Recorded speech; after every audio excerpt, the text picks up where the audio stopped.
Uncle Dan. Hey! There is a region of this good earth that is probably could be rightly said to be the source of all of its troubles. Washington, D.C. That's right. Mar-a-Lago. Yeah. Yeah, exactly. But, you know, this region of the world has been troubled for a long, long time, and I think Uncle Mark is going to tell us a little bit about some of those troubles. We're talking about the middle of the river.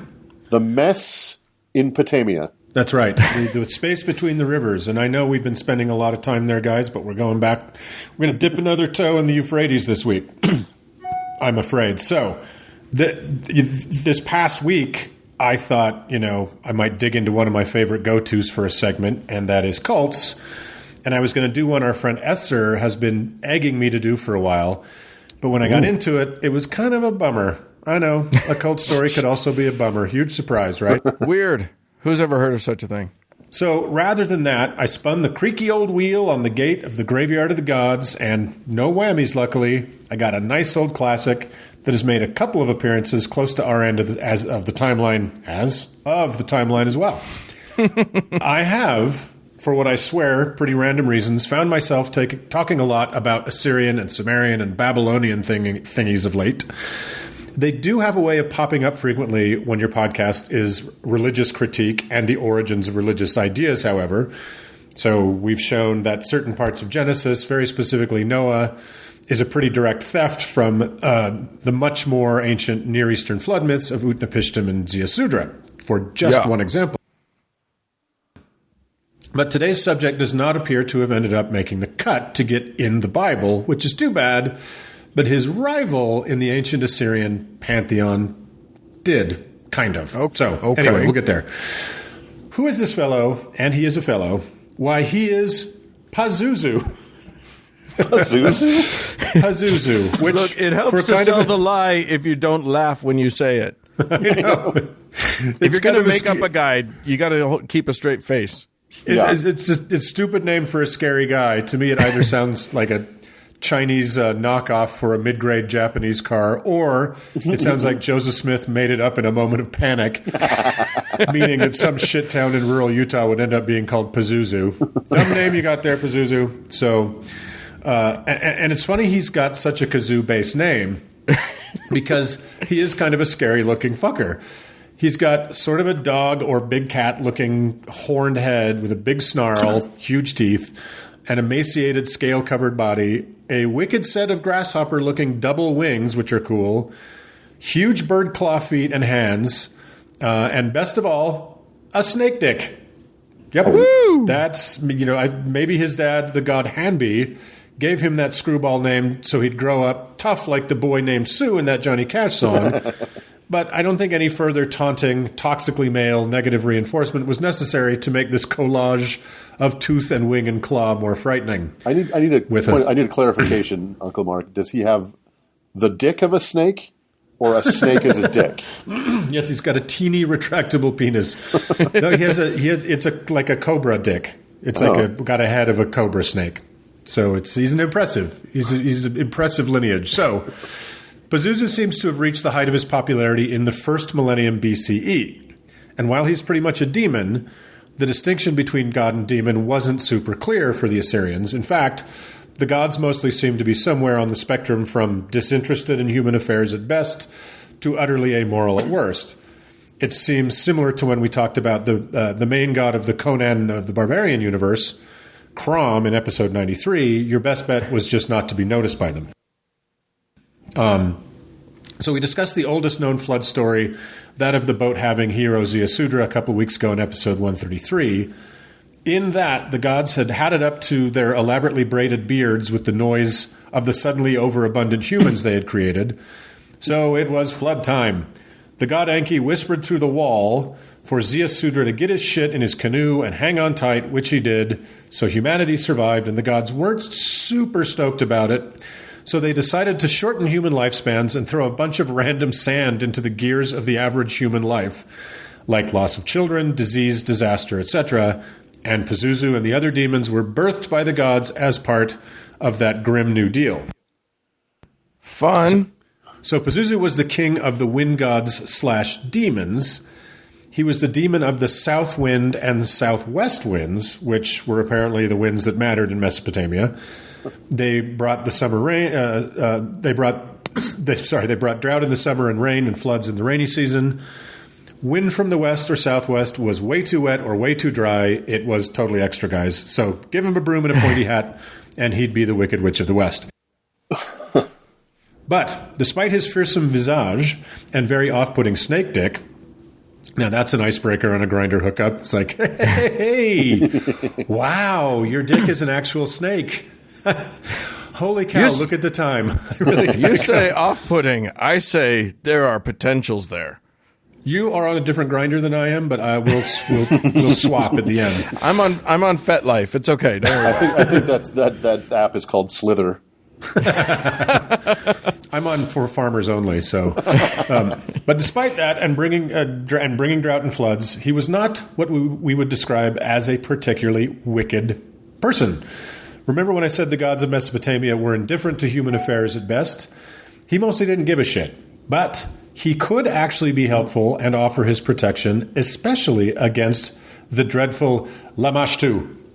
She was a real piece of work, and unlike the chaotic neutrality of most of the rest of the gods, she was 100% chaotic evil, especially loving to cause stillbirths and the deaths of infants, who she would then steal away and crack their bones to suck out their marrow, just like Kellyanne Conway.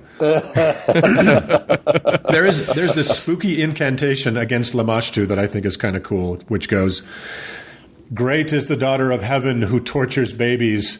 Her hand is a net. Her embrace is death. She is cruel, raging, angry, predatory, a runner. A thief is the daughter of heaven. She touches the bellies of women in labor. She pulls out the pregnant women's baby. The daughter of heaven is one of the gods, her brothers, with no child of her own. Her head is a lion's head. Her body is a donkey's body. She roars like a lion. She constantly howls like a demon dog." Wow. That was to ward her off? Yeah, exactly. That she seems nice, though. But anyway, if you attracted the attention of Pazuzu, always a risky proposition, when you were pregnant or had an infant, he would protect you from his hated rival Lamashtu. Oh. And you would attract his attention by having a very small amulet or statue bearing his fearsome likeness. Emphasis on very small. This would be what's called an object of apotropaic magic. Uncle Dan talked about this sort of thing in his segment on the evil eye in episode 62. It's basically an amulet to ward off evil, like these little depictions of Pazuzu that pregnant ladies would wear. And it is this issue of size of the image that brings us to a strange modern manifestation of this nearly lost to obscurity god demon with a Marx Brothers style name, Pazuzu.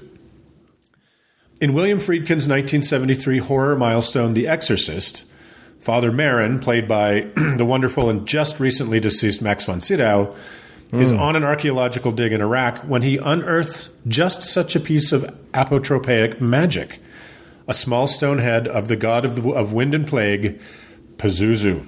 Really? Oh. Yeah. I didn't know that. This sets off an eerie, wordless 10-minute segment of Father Marin stumbling around the ancient ruins and a market area until he eventually finds himself in the shadow of a life-sized Pazuzu statue in the windy emptiness of the ancient city.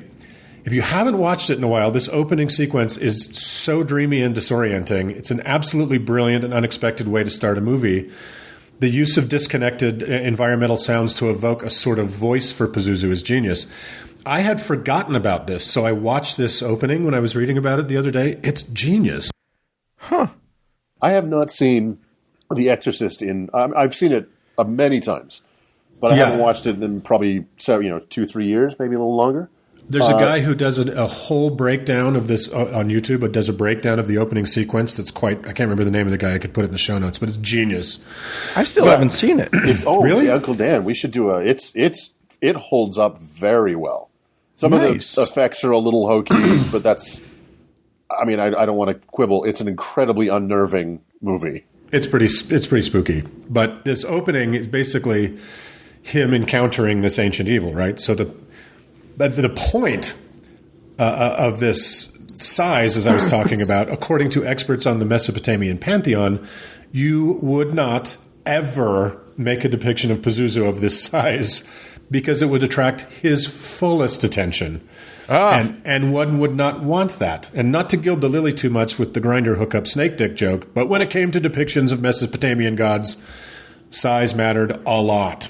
But as you may have guessed, somehow Pazuzu's attention was attracted to Father Marin, and he would later confront this ancient evil in the form of young Reagan, played by Linda Blair, whose teenage body Pazuzu had inhabited, and then it was off to the head-spinning, green vomit-spitting races.